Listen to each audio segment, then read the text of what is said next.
जब हम भगवान का नाम लेते हैं। जैसे भाई जी भजन गा रहे थे कि हमारे दीपक में प्रकाश होगा तो हम भगवान का नाम ले सकेंगे। कौन से दीपक की बात होती है, कोई बताए ना? आत्मा का दीपक है ना। आत्मा के दीपक में प्रकाश, मन हमारा साफ है ना। और मन क्या है? आत्मा की ही शक्ति मन है। वो साफ होगा तो भगवान का हम ध्यान कर सकेंगे। हमारे इस ब्रह्मा कुमारी ईश्वरीय विश्वविद्यालय में ध्यान लगाने का बहुत ज़्यादा महत्व बताया गया है कि जब हम बिल्कुल शांति से बैठ के ईश्वर का ध्यान करते हैं तो हमारा जो जीवन है वो बिल्कुल सुखमय और शांतमय बन जाता है। जैसे आप अभी बड़ी मस्ती में भजन गाते हैं, झूमते हैं, बड़ा अच्छा लगता है। सोचो अगर हमारा जीवन ऐसा मस्ती का हो जाए सारा, तो कैसा हो। 8 दिन में हम 1 घंटे का टाइम निकालते हैं, उसमें हम भगवान का नाम लेते हैं सारे मिलकर। अकेले अकेले हम सभी अपने घरों में करते हैं, वो एक अलग बात होती है।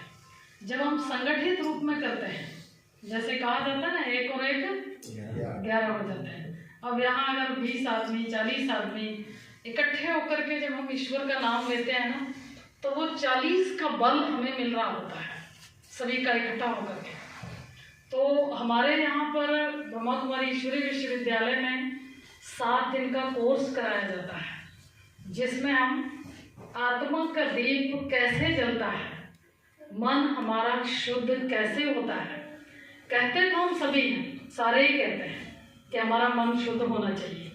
शायद हमने बचपन से ही ये सुना होगा कि झूठ नहीं बोलना, छल नहीं करना, धोखा नहीं करना, हेर फेर नहीं करना। परंतु सच्चाई क्या है?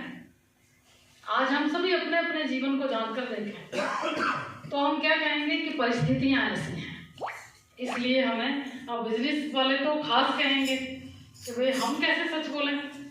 हम अगर 200 रुपये का मान लो 500 रुपये का सूट लाएं तो हमें 500 रुपये थोड़ा बेचना है, हम दुकान पे किस लिए बैठे, ऐसा बोलेंगे ना। तो कि परिस्थितियां ऐसी हैं, हम ऐसा कहेंगे।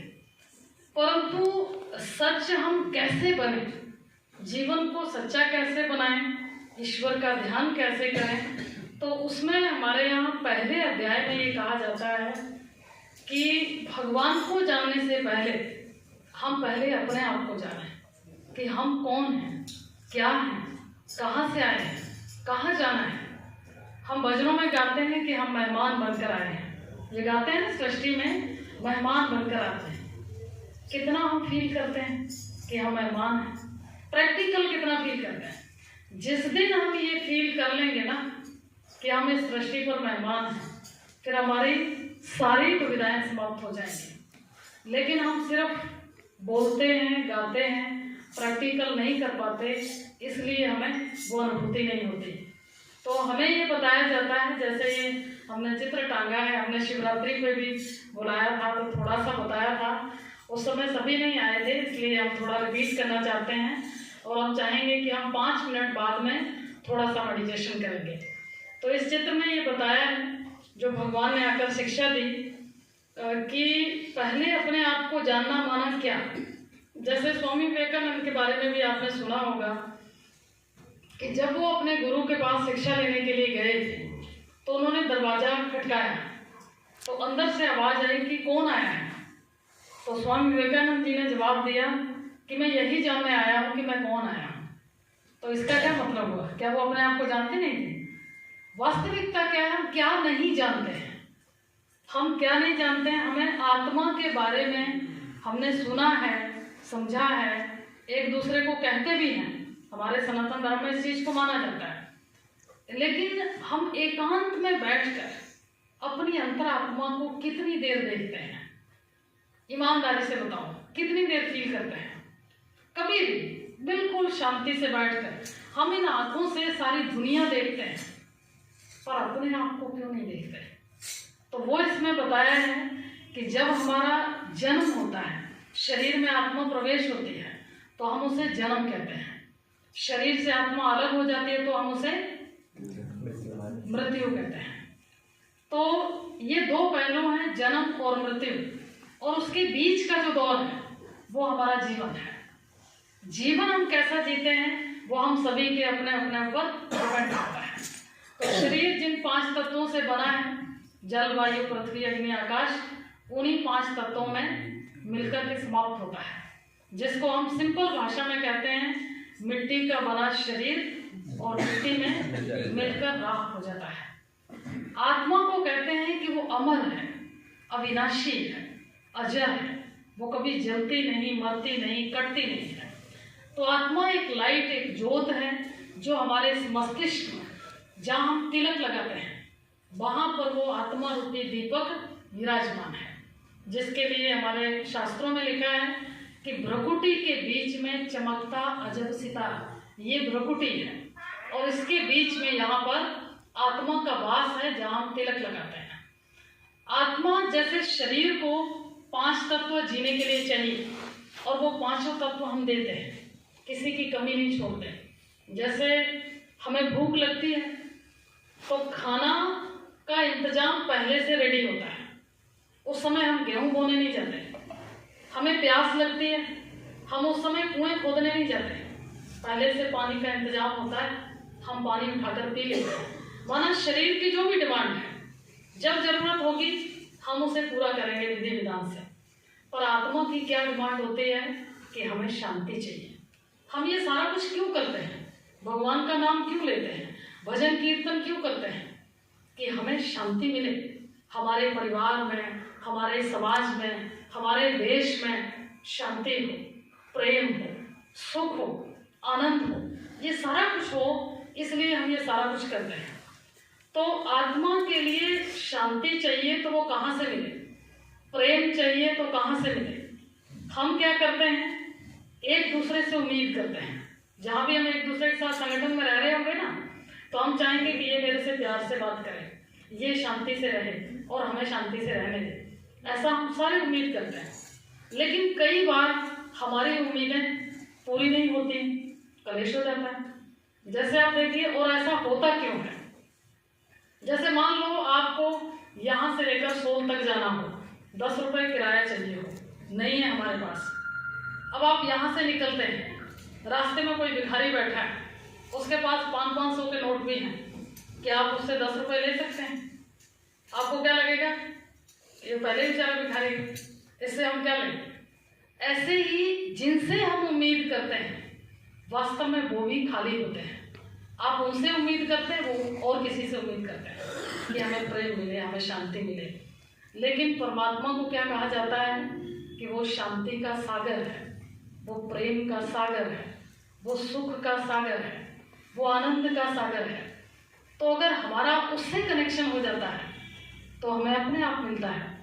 तो आत्मा की 3 शक्तियां हैं, मन, बुद्धि और संस्कार। मन के द्वारा हम सोचते हैं, बुद्धि से निर्णय लेते हैं, फिर हम कर्म करते हैं, जैसा कर्म वैसा जीवन होता है। तो शुरुआत कहाँ से होती है, हमारे मन से शुरुआत होती है।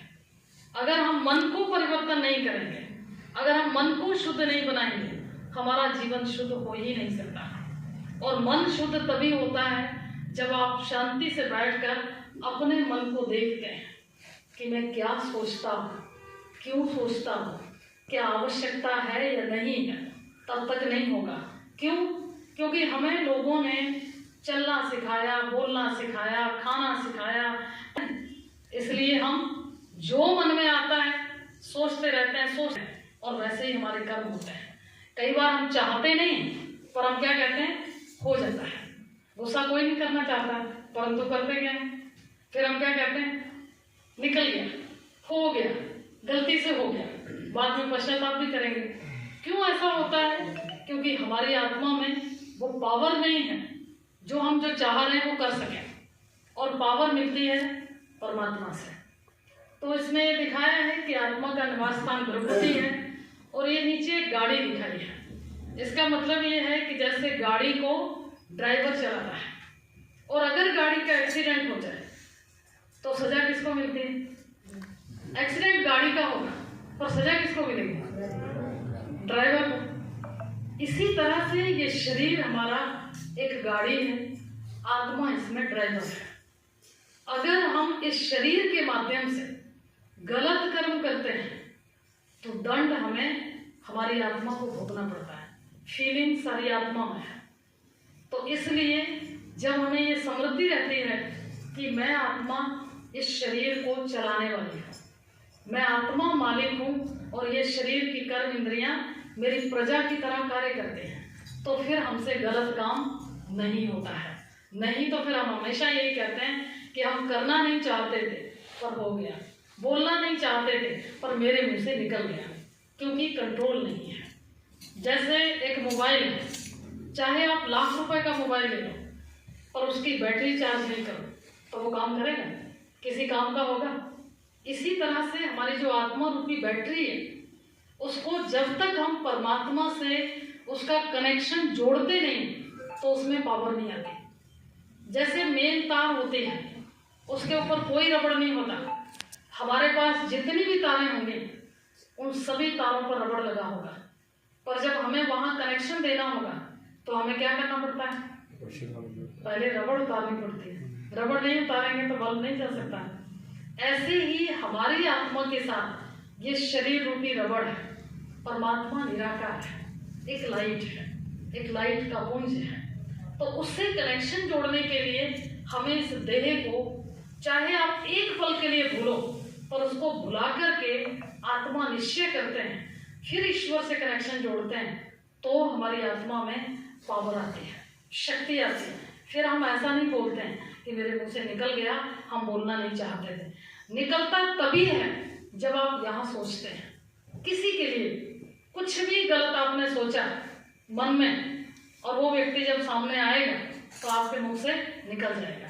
इसलिए हमारे यहाँ ये सिखाया जाता है कि अगर सोच में कभी नेगेटिविटी किसी के लिए आ जाए, चाहे वो कोई परिवार का सदस्य हो, साथी हो, पड़ोसी हो, दुकान पे कोई हो, कुछ भी हो, तो हम उसी सोच को उसी समय डाइवर्ट करें, एक अच्छी दिशा दें, उसकी पॉजिटिविटी याद करें, अपने आप मन चेंज हो जाता है, हमारी बुद्धि अच्छी हो जाती है, हमारा कर्म अच्छा हो जाता है, जीवन हमारा अपने आप शांत रहता है। और जब अंदर की शांति होती है ना, तो हम फिर अपनी जिंदगी जो है वो एक अच्छी जिंदगी, एक मस्त जिंदगी और बहुत प्यारी ईश्वर के साथ जिंदगी जीते हैं। कहाँ गए हम? प्रकाश